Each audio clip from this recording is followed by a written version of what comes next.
ഷബീദ് റാവുത്തറാണ് വിവരങ്ങൾ നൽകിയത്. Thiruvananthapuram medical college ആശുപത്രിക്ക് മുന്നിൽ നിന്ന് മേഘന മുരളി കൂടി ചേരുകയാണ്. മേഘന, ഈ ശ്രീകുട്ടിയുടെ ആരോഗ്യനില തൃപ്തികരമായി തുടരുന്നുവെന്നാണ് നമ്മൾ മനസ്സിലാക്കുന്നത്. വളരെ നിർഭാഗ്യകരമായ ശോഭകരമായ സംഭവമാണ് ഉണ്ടായത്. കൂടുതൽ വിവരങ്ങൾ, അവരുടെ ആരോഗ്യനിലയെക്കുറിച്ചുള്ള ഡോക്ടേഴ്സ് പറയുന്ന അഭിപ്രായം എന്താണിപ്പോൾ?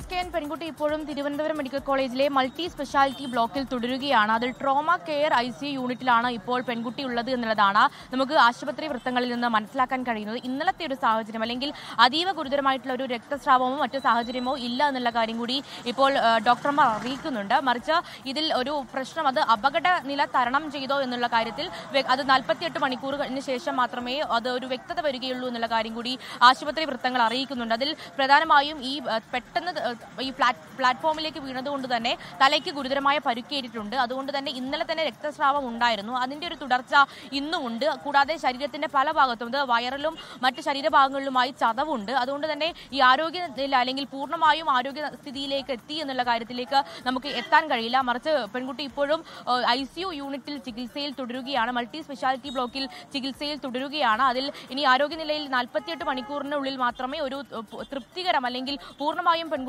ജീവിതത്തിലേക്ക് തിരിച്ചു വരുന്നു എന്ന കാര്യത്തിൽ നമുക്കൊരു വ്യക്തത വരികയുള്ളൂ അല്ലെങ്കിൽ ഉറപ്പിച്ച് പറയാൻ കഴിയുകയുള്ളൂ എന്നുള്ളതാണ്. എന്തായാലും ഇന്നലത്തെ പോലെ വെന്റിലേറ്ററിന്റെ പൂർണ്ണ സഹായത്തോടു കൂടിയല്ല ഇപ്പോൾ പെൺകുട്ടി ചികിത്സയിൽ കഴിയുന്നത് എന്നുള്ള കാര്യം കൂടി ഇപ്പോൾ ആശുപത്രിയിൽ നിന്ന് അറിയിക്കുന്നുണ്ട്. ആദ്യം വർക്കലയിൽ നിന്ന് തിരുവനന്തപുരം മെഡിക്കൽ കോളേജിലേക്ക് എത്തിച്ചപ്പോൾ അത് അതീവ ഗുരുതരമായ ഒരു സാഹചര്യം ഉണ്ടായിരുന്നു. വലിയ ആശങ്കയുണ്ടാക്കുന്ന സാഹചര്യം ഉണ്ടായിരുന്നു. പക്ഷേ ഇന്ന് അങ്ങനെ ഒരു സാഹചര്യം ഇല്ല എന്നുള്ള കാര്യം കൂടി ആശുപത്രിയിൽ നിന്ന് അറിയിക്കുന്നുണ്ട്. പക്ഷേ 48 മണിക്കൂർ കഴിഞ്ഞാൽ മാത്രമേ അതിലൊരു സ്ഥിരീകരിച്ച് നമുക്കൊരു ഒരു കുട്ടിയുടെ ആരോഗ്യസ്ഥിതിയുമായി ബന്ധപ്പെട്ട് ഒരു മറുപടി പറയാൻ കഴിയുകയുള്ളൂ എന്നുള്ളതാണ്. കൂടാതെ ഇപ്പോൾ തിരുവനന്തപുരം മെഡിക്കൽ കോളേജിലേക്ക് പെൺകുട്ടിയുടെ കുടുംബവും എത്തുന്നുണ്ട്. പെൺകുട്ടിയുടെ കുടുംബമൊക്കെ മറ്റു ജില്ലകളിലാണ്. അവർ എറണാകുളത്തും മലപ്പുറം അടക്കമുള്ള ജില്ലയിൽ നിന്നുള്ള ബന്ധുക്കളുണ്ട്. അവർ ഇപ്പോൾ തിരുവനന്തപുരം മെഡിക്കൽ കോളേജിലേക്ക് എത്തുകയാണ്. അതിനുശേഷം അവരുടെ പ്രതികരണം എന്താണ്, ഇതിൽ എന്തെങ്കിലും തരത്തിൽ ഒരു അസ്വാഭാവികത ഉണ്ടോ എന്നുള്ള കാര്യത്തിലടക്കം അവരുടെ പ്രതികരണവും നിർണായകമാകും. നമ്മൾ നേരത്തെ കേട്ടതുപോലെ തന്നെ മുത്തശ്ശി പാലോട് സ്വദേശിയാണ്. മുത്തശ്ശി അതിവൈകാരികമായിട്ടാണ് പ്രതികരിക്കുന്നത്.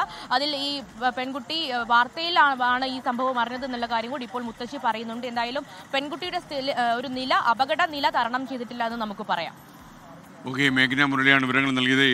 ഏറ്റവും വേഗം ശ്രീകുട്ടി സുഖം പ്രാപിക്കട്ടെ എന്ന് നമുക്ക് ആത്മാർത്ഥമായി ആഗ്രഹിക്കാം. ലോകത്തെവിടെയായാലും ഏത് സമയത്തും 24 വാർത്തകളും ഓഗ്മെന്റഡ് റിയാലിറ്റി പാക്കേജുകളും എക്സ്പ്ലെയിനറുകളും വിശദമായി കാണാൻ ഞങ്ങളുടെ YouTube ചാനൽ നിങ്ങൾക്ക് സബ്സ്ക്രൈബ് ചെയ്യാം.